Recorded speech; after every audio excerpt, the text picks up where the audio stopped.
turn to our final witness, Mr. Robert Bryce. He has served as a senior fellow at the Center for Energy Policy and the Environment at the Manhattan Institute since April 2010.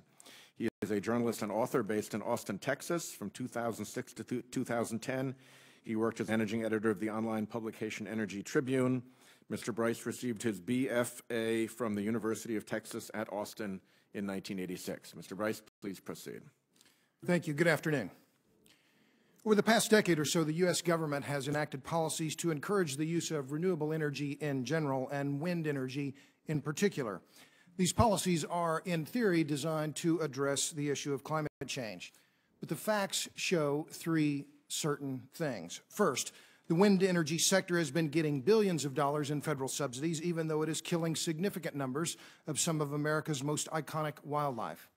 Second, federal authorities have largely turned a blind eye to the wind industry's slaughter of our wildlife. And finally, and most importantly, this slaughter is being done in the name of climate change. Whatever reductions in carbon dioxide emissions that may be occurring due to the deployment of wind turbines are so small as to be insignificant. I began writing about the Migratory Bird Treaty Act and Eagle Protection Act in the late 1980s.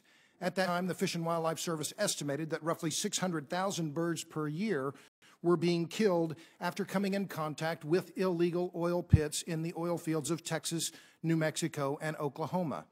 In response, the Fish and Wildlife Service rightly began a multi-state, multi-jurisdictional crackdown on these illegal operations. They brought more than 200 cases against the oil and gas industry at that time for violations of the Migratory Bird Treaty Act and Eagle Protection Act. Today, biologists are estimating that U.S. wind turbines are killing about 900,000 bats and 600,000 birds per year.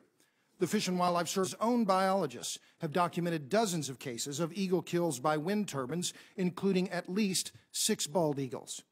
They have documented now eagle kills in 14 states.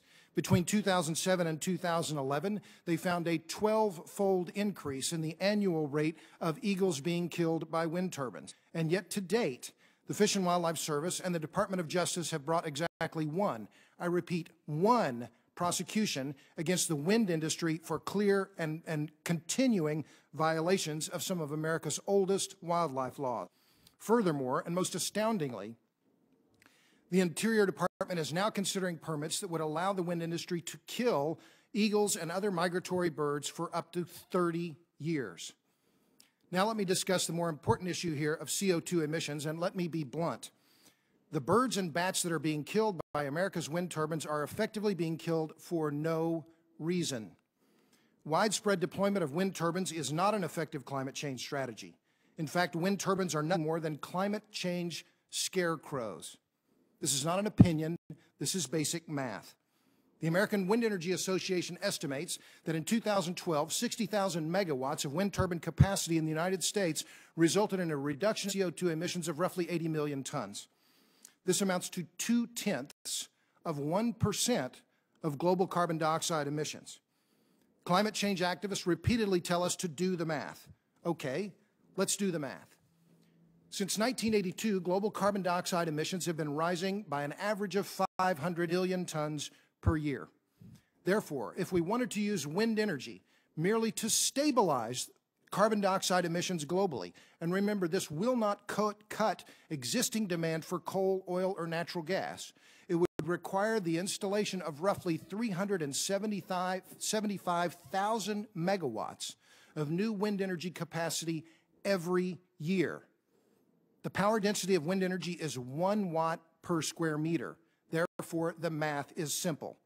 It would require, to stabilize CO2 emissions growth, would require covering a land area of roughly 375,000 square kilometers, an area the size of Germany, and we would have to do so every year.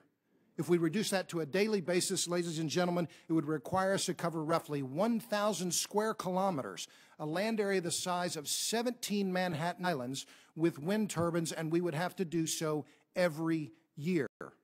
And because of the noise those wind turbines make, no people could live on that vast area of land. And further, and most obviously, the more wind turbines we erect, the more birds and bats we will kill.